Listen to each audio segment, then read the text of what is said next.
Chris Reddick with Chris Reddick Financial Planning. In this blog post, I talk about married to a teacher, how to win at retirement, right?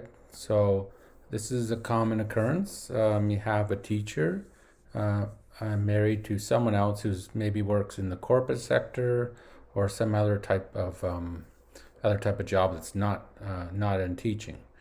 Okay, so if you're married to a teacher, how do you win at retirement? All right. So we know that teachers, obviously, they're not paid very well compared to other professions, right? So that's one of the issues that you find, is that this lack of pay and then so forth. But it's a very rewarding profession to teach and then give back to your community. So that's something everyone knows about. And then you may have a spouse that works in perhaps a corporate job and makes good money and then gets promotions and increasing pay.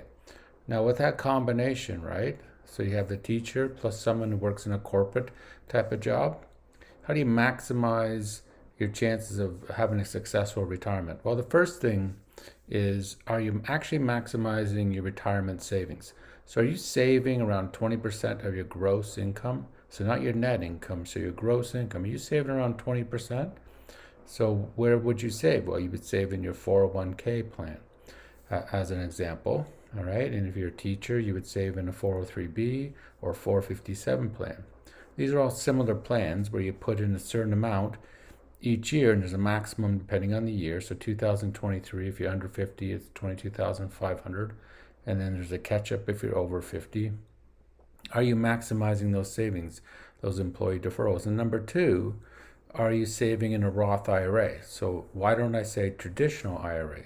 Well, with a Roth IRA, the benefit is it's after-tax money, and then it comes out tax-free in retirement. So it can be a great combination, reducing your taxes by deferring money in a 401k, 403b, or 457 plus a Roth IRA. So I think that's a powerful combination. So you're saving around 20% of your gross income.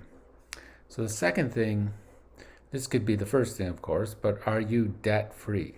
Meaning that the only debt you have is your mortgage, right? The reason why I say this is that in order to maximize retirement savings, before you do that, you really want to pay off any kind of debt that you have, any credit card, student loan, or any other type of debt that you have.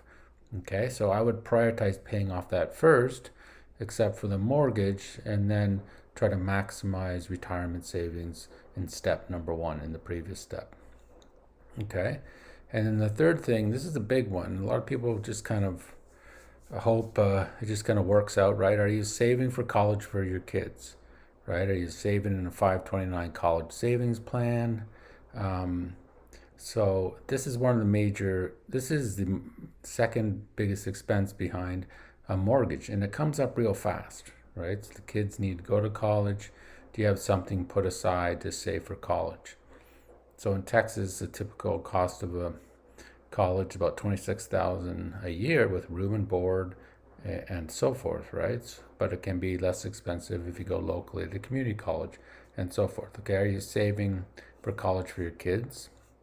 And then the last one, do you have a budget or emergency fund? Right? So do you actually budget? So do you look at your spending, track your spending? Do you use a spreadsheet? Do you use just pen to paper, right? So are you actually tracking your spending? How do you know if you're not spending too much unless you track it? So this is critical. And then along with this is actually having an emergency fund of 3 to 6 months of living expenses in the bank in case some sort of emergency happens, like the air conditioner breaks down, or you have to get a car repair, or so forth.